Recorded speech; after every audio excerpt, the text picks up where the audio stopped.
మొదటి యోహాను 5:14-15 ఆయనను బట్టి మనకు కలిగిన ధైర్యమేదనగా, ఆయన చిత్తానుసారముగా మనమేది అడిగినను ఆయన మన మనవి ఆలకించునన్నదియే. మనమేమి అడిగినను ఆయన మన మనవి ఆలకించునని మనం ఎరిగిన ఎడల మనం ఆయనను వేడుకొనినవి మనకు కలిగినవని ఎరుగుదుము.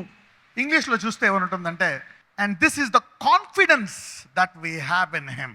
అందరూ కాన్ఫిడెన్స్ అనండి. మనం ఏమి అడిగినను ఆయన మనకు ఆలకిస్తాడండి. If we ask anything according to his will అనండి, ఆయన చిత్తము అనండి. అంటే ఆయన చిత్త ప్రకారము ఏమి అడిగినా ఆయన మనకు ఇస్తాడు. ఆయన చిత్త ప్రకారం according to his will what ever we ask.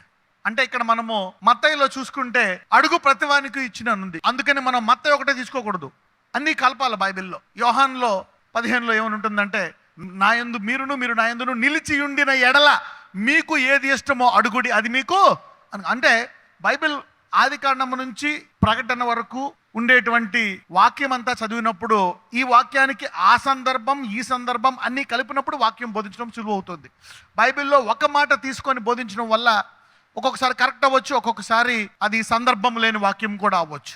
సందర్భము, context. Read the whole Bible, know the book, let the Holy Spirit teach you. అందుకే అంటాడు విభజించి చదవాలంట. దేవుడు చెప్తాడు యెహోషువకి, ఆ తర్వాత ఏమంటాడు, నువ్వు అడుగుపెట్టి స్థలములు ఎక్కడ, ఈ నది నుంచి ఇక్కడ వరకు అంటాడు.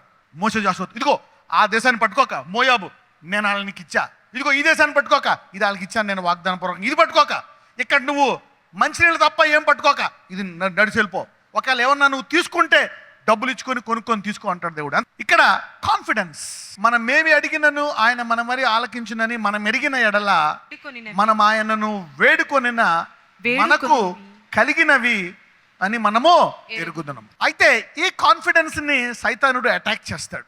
కాన్ఫిడెన్స్ అంటే ఏంటి?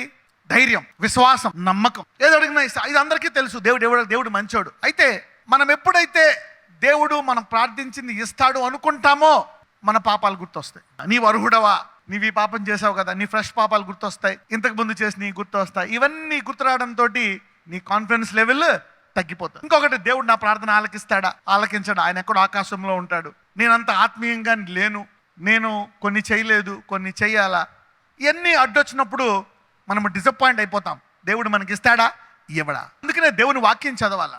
దేవుని వాక్యంలో ఆయన ఏమంటాడు, మా అనుదిన ఆహారం మాకు give us our daily bread. ఈ బ్రెడ్ అనేది మొదటగా ఆత్మీయ ఆహారం అవ్వచ్చు, ఆత్మీయ ఆహారంగా తీసుకోవచ్చు.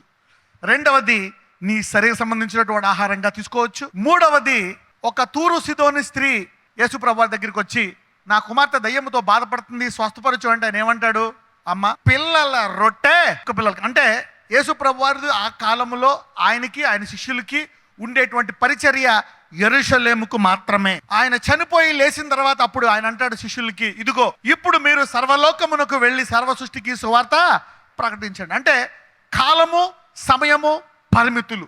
అందుకే ఎప్పుడు కూడా దేవునితో సహవాసంలో ఉండాల. ఈ రోజు చెప్పింది రేపు ఉండకపోవచ్చు, రేపు చెప్పింది దేవుడు నిరంతరం ఏకరీతిగానే ఉన్నాడు. కానీ అలనాడు ప్రవక్తలతో మాట్లాడారు, మధ్యలో యేసయ్యతో మాట్లాడాడు, ఇప్పుడు పరిశుద్ధాత్మ ద్వారా మాట్లాడుతున్నాడు. ఎవరు? యేసు ప్రభువారే. పోయిన నెల ఒకటి చెప్పింది, ఈ నెల మరి ఆయన చెప్పకపోవచ్చు, ఈ నెల ఇంకొకటి చెప్పవచ్చు. సో ఆయన దేవుడు. యూదులకు ఎందుకు ఆయన మీద కోపం వచ్చిందంటే, సాబ్బాతు దినాన్ని పాటించాలా అని చెప్పి ఆజ్ఞ ఉంది. మరి ఈయనేమో సాబ్బాతు దినాన్ని ఉల్లంఘిస్తున్నాడు. సరే, స్వస్థపరచడం అనేది పక్కన పెడితే ఆయన శిష్యులు మరి సాబ్బాతు దినాన్న వెన్నులు తుంచుకొని తింటున్నారు. మరి సాబ్బాతు దినాన్న పొలంలో పనులు చేయకూడదు, ఏమీ కొయ్యకూడదు, అది రూల్. అప్పుడు వాళ్ళు అడుగుతారు, ఈయన దేవుని కుమారుడు అయితే, దేవుని ప్రవక్త అయితే ఎందుకు సాబ్బాతు దినాన్ని ఉల్లంఘిస్తున్నాడు?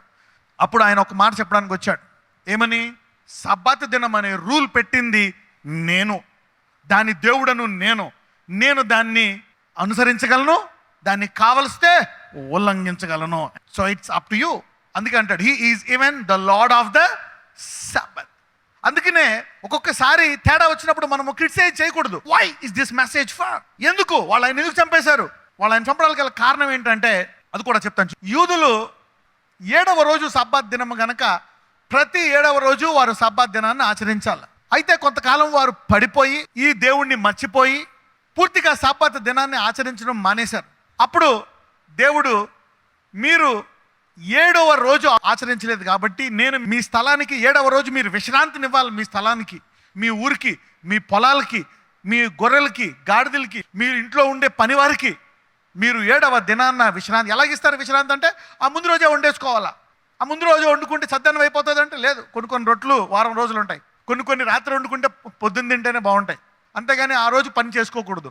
మీరు 7వ రోజు విశ్రాంతిని మీ స్థలానికి నా ఆచరించలేదు కనుక నేను 70 సంవత్సరాలు మీకు శిక్షణ ఇస్తున్నా. 70 సంవత్సరాలు మీ స్థలానికి విశ్రాంతి వస్తుంది అని ఇజ్రాయెల్ దేశంలో అందరినీ బబులోను రాజు చేతికి అప్పగిచ్చేస్తాడు. అప్పుడు దేవుడు ఇజ్రాయెల్ అంతా తీసుకెళ్ళి బబులోనులో పడేస్తాడు. అప్పుడు ఇజ్రాయెల్ దేశం అంతా ఎన్ని సంవత్సరాలు ఖాళీగా ఉంటుంది? 70 సంవత్సరాలు. ఎవ్వరు ఏమీ చేయరు, ఉండరు ఆ దేశం. సో ఇలాగ దేవుడు వారికి శిక్షిస్తాడు. అయితే అందుకని తర్వాత మళ్ళా బబులోను నుంచి దానియేలు, అనేక మంది దైవజనులు, వాళ్ళు రాజులు దేవుడు లేపి మళ్ళా వారి దేశానికి తీసుకొస్తాడు. తీసుకొచ్చిన తర్వాత కొంతకాలం తర్వాత యేసుప్రభు వారు వస్తారు. యేసుప్రభు వారు వచ్చి సబ్బాత్ దినాన్ని ఉల్లంఘిస్తే వాళ్ళు ఏమనుకుంటారు? అయ్యి బాబోయ్, ఈయన మంచి దైవజనుడు, ప్రవక్త, అందరినీ స్వస్థపరుస్తున్నాడు, మంచి బోధలు బోధిస్తున్నాడు, అన్నీ చేస్తున్నాడు, కానీ సబ్బాత్ దినాన్ని ఉల్లంఘిస్తున్నాడు. సబ్బాత్ దినాన్ని ఉల్లంఘిస్తే మళ్ళా దేవుడు మనల్ని శిక్షిస్తాడు. వేరే దేశస్తులు వచ్చి మనల్ని బానిసగా తీసుకెళ్ళిపోతారు. కాబట్టి మన దేశం బాగుపడాలంటే మన దేశం కొరకు ఒకడు చనిపోవడం మంచిది. ఒక రకంగా వాళ్ళ శాస్త్రం ప్రకారం అది కరెక్టే. ఎందుకంటే ఈయన సబ్బాత్ దినాన్ని ఉల్లంఘిస్తున్నాడు, ఈయన ఫాలో అయ్యే వాళ్ళందరూ కూడా సబ్బాత్ దినాన్ని ఉల్లంఘించేస్తారు. మళ్ళా మొన్నటిదాకా మనం 70 సంవత్సరాలు మన దేశము బానిసత్వంలో ఉంది, దేవుడు శిక్షించాడు. దానియేలు మరీ చెప్పి వెళ్ళిపోయాడు, 70 సంవత్సరాలు మీరు బానిసలుగా ఉంటారు. కాబట్టి ఇది నేర్చుకొని ఆ తర్వాత మీరు 7వ రోజు విశ్రాంతి ఉండాలా అని ఆయన బోధిస్తాడు. కానీ వారికి ఏం తెలుసు? వారికి ఒకటి తెలియటం లేదు.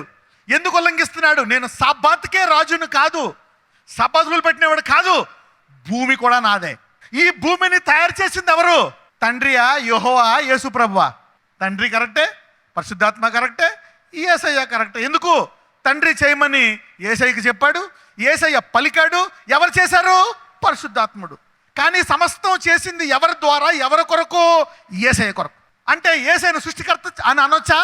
అనొచ్చు. ఆయన కొరకు, బికాజ్ హీ డిడ్ ఇట్. ఆయన పలికాడు, తండ్రి పలకలే. Jesus spoke. అన్ని ఆయన ద్వారా, ఆయన కొరకు చేయబడ్డాయి. ఆయన ద్వారా అంటే who spoke it? Jesus spoke into existence. Let there be earth, let there be light, let there be stuff. అంటే వాళ్ళకి ఏం తెలియాలా? ఈ వచ్చిన ఆయన ప్రవక్త కాదు, బోధకుడు కాదు, ఈయన సృష్టికర్త. ఈయన సబ్బాతులను ఉల్లంఘిస్తే మనం ఆయన అంగీకరిస్తే ఏ శత్రువు రాకుండా ఆయన చేయగలడు. ఒక్క శత్రువు రాలేడు, బబులోను కాదు, ఎవరో రాలేరు. వారికి ఇచ్చినటువంటి బైబిల్లో, గ్రంథాల్లో వారు చదివారు, డాక్టరేట్లు అయ్యారు, కానీ దేవునితో సహవాసం కోల్పోయారు. యేసుప్రభు వారు వస్తున్నాడు అని ఏ బుక్లు అయితే చదివారో, ఏ బుక్లు అయితే వారు, ప్రతి సందుకి ఒక మందిరం ఉంది, దేవుని మందిరము, సందుకి మందిరము, కొన్ని వేల మంది బోధకులు, కొన్ని వందల మంది యాజకులు, ఇంతమంది ఉన్నా ఆయన వస్తున్నాడనే సమయము ఆ పుస్తకాల్లో రాసి ఉన్నా, వారు ప్రార్థిస్తున్నా, ఆచారాలు పాటిస్తున్నా, ఆయన తన స్వకీయులకు వస్తే వాళ్ళు ఏం చేశారు? గుర్తుపట్టలేదు. ఎక్కడ పుడతాడో కూడా తెలీదు. ఆయన ఎక్కడ పుడతాడా అని ఎవరు వచ్చారు? 3 జ్ఞానులు వేరే దేశం నుంచి వచ్చారు. వాళ్ళు చదువుకున్నారు ఈ బుక్లో ఉంది కదా, ఆయన ఇక్కడికి వస్తాడని వాళ్ళకి ప్రార్థన చేసుకుంటూ అడుగుతుంటే సృష్టి సహాయం చేస్తుంది. ఎవరు తీసుకొస్తారు వాళ్ళని? నక్షత్రం. 3 ఎక్కడి నుంచో తీసుకొచ్చి ఆ కొడుకుని ఎత్తుక్కుని ఎక్కడున్నాడా అని వాళ్ళు ఎత్తుక్కుంటే ఇజ్రాయెల్లో రాజుకు కానీ, బోధకులకు కానీ ఎవరికీ తెలియదు. పక్కన చెప్పు ఎంత దారుణం అనండి. అదే బుక్ చదువుకుంటూ, అదే ధ్యానించుకుంటూ, అదే మందిరంలో పగలు రాత్రి ధ్యానిస్తూ అదే దేవుడు దిగొస్తే తెలియదు. సహవాసము అనండి. అందుకే దేవుడు కొత్త నిబంధనలో ఏమంటాడో తెలుసా? వారి శిష్యులను అడుగుతాడు. ఇప్పుడు దాకా నా మందిరాలు అన్నీ ఉన్నాయి కరెక్టే, అందుకని ఇప్పుడు నేను ఎవరినో తెలుసా అని అడుగుతాడు. అడిగితే కొంతమంది ఉంటారు శిష్యులే, 12 మంది. కొంతమంది ఏలియావు నువ్వు, ఏలియా మళ్ళా వచ్చాడు. కొంతమంది బాప్తిజం ఇచ్చి యోహాను, మళ్ళీ ఆత్మ నీలో వచ్చేసింది, ఓకే.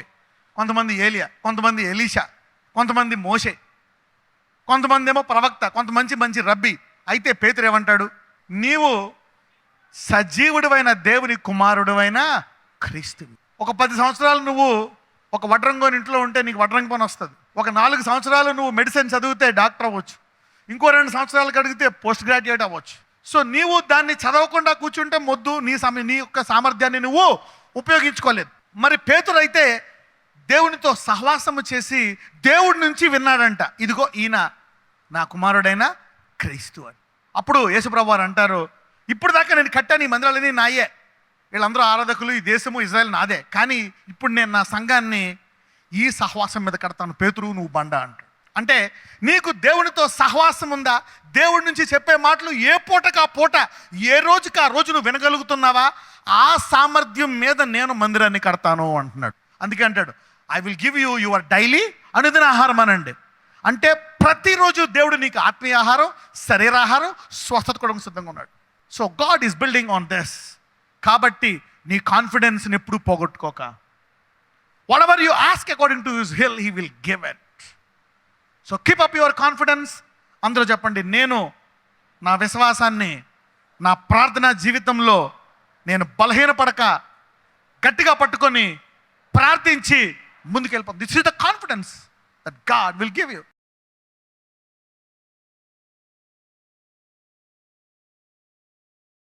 ప్రభువా, నాకు ధైర్యం లేదు, జరుగుతుందో జరగదో, అవుతో నాకు తెలియటం లేదయ్యా, కానీ అది చేస్తాడు దేవుడు. God will do it.